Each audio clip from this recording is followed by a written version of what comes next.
सोनू तैयार साथ चूहा खाई के बनली पवित्र सब तोर जान ले तिरिया चरित्र साथ चूहा खाई के बनली पवित्र सब तोर जान ले तिरिया चरित्र हेरा में पड़ल रहे पीर सवाऊ को रुक काहे न चिखा दिहली हेरा में पड़ल रहे पीर सवाऊ को रुक काहे न चिखा दिहली जब सोनू जावा के तेहू दे दिहली त मनु जावा के काहे ना दिहली जब मोहिता के तेहू दे दिहली तो रोहिता के कैसे ना दिहली सनहिया रिकॉर्डिंग स्टूडियो कटसा जब जावा के तेहू ना दिहली तो पापा के कैसे दे दिहली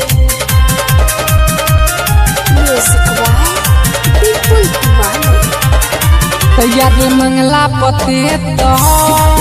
खूबे खाली ते भाव रे कोनो दोसर मांगेला कहली जल्दी ते आवर रे मंगला पते तो खूबे करेली छाव रे कोनो दोसर मांगेला कहली जल्दी ते आवर रे अपन चढ़ल जवानी फना दिहले छानी सहारा पानी चुरा दिहले अपन चढ़ल जवानी फना दिहले छानी सहारा पानी चुरा दिहले आ जब छोटू जी के तेहू ना दिहले तो दीपका के केंगा दे दिहले जब अमितावा के तेहू ना दिहले तो पाठका के कैसे दे दिहले सनहिया रिकॉर्डिंग स्टूडियो कटसा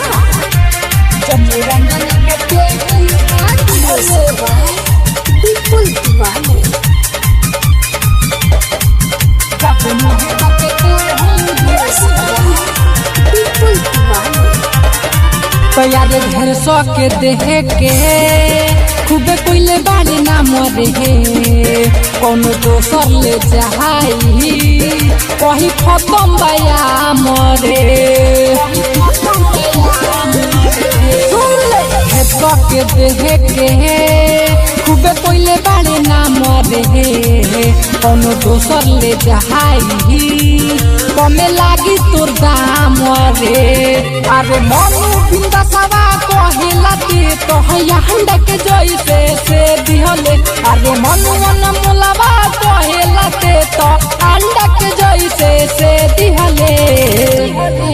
जब निरंजना के तेहू दे दिहले तो कबिया के काहे ना दिहले जब गोलुआ के तेहू दे दिहले